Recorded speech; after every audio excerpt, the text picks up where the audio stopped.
Assalamualaikum warahmatullahi wabarakatuh. Perkenalkan, nama saya Lutfi Rizky Julistia.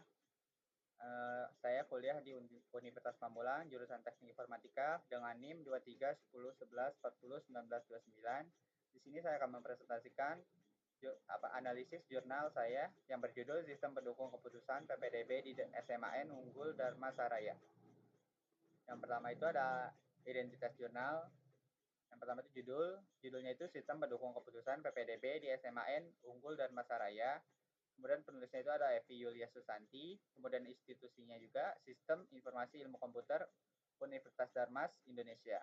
Nama jurnalnya Journal of Applied Computer Science and Technology atau JACOS.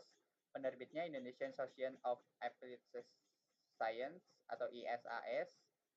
Peringkat akreditasinya itu SINTA 3, metode penelitiannya itu Simple Adaptive Weighting atau SAW, dan model pengembangan waterfall.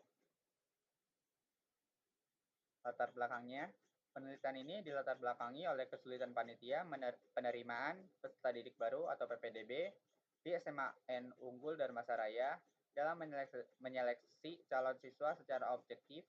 Sekolah ini memiliki banyak peminat karena statusnya sebagai sekolah berasrama dengan fasilitas lengkap. Permasalahan utama adalah proses seleksi manual yang memakan waktu dan rawan kesalahan perhitungan nilai. Kemudian tujuan penelitian ada dua. Yang pertama itu membantu panitia PPDB dalam pengambilan keputusan secara objektif dan efisien. Yang kedua, menerapkan sistem pendukung keputusan atau SPK menggunakan metode SAW untuk menentukan calon siswa yang layak diterima sesuai kriteria, nilai rapor, dan tes tertulis. Metodologi penelitiannya yang pertama itu model pengembangan sistem waterfall model meliputi analisis kebutuhan, desain, implementasi, pengujian, dan pemeliharaan. Selanjutnya, metode pengambilan keputusan Simple Adaptive Weighting atau SAW yang melibatkan proses normalisasi data dan pembobotan kriteria.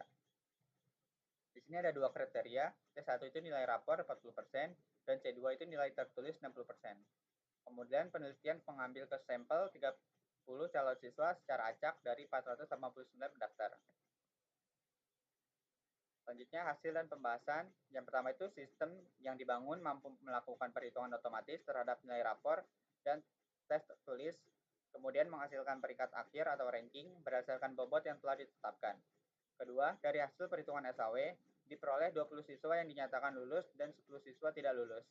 Yang ketiga, sistem menampilkan hasil perankingan secara transparan dan dapat dijadikan rekomendasi bagi panitia dalam pengambilan keputusan. Yang keempat, penelitian juga menampilkan antarmuka sistem, menu login, kriteria, dan hasil perankingan yang sederhana dan mudah digunakan.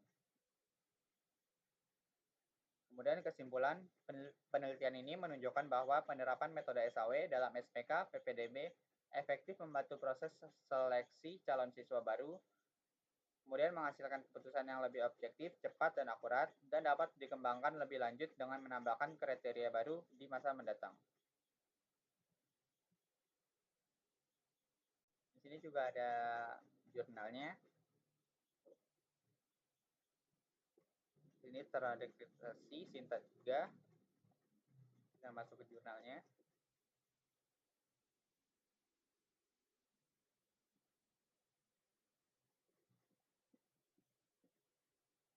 Nah, di sini juga ada kriteria yang tadi saya sebutkan, ada dua. C1 itu nilai rapor, C2 itu tes tertulis. Sini juga ada rumus-rumusnya untuk perhitungan. Sini juga ada tabel sampel siswa yang digunakan. Nah, di sini ada cara perhitungannya juga.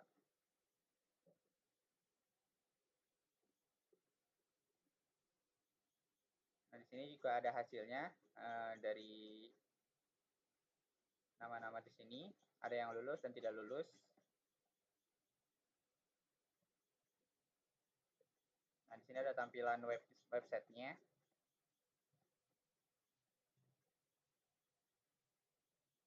Dan ada kesimpulannya juga.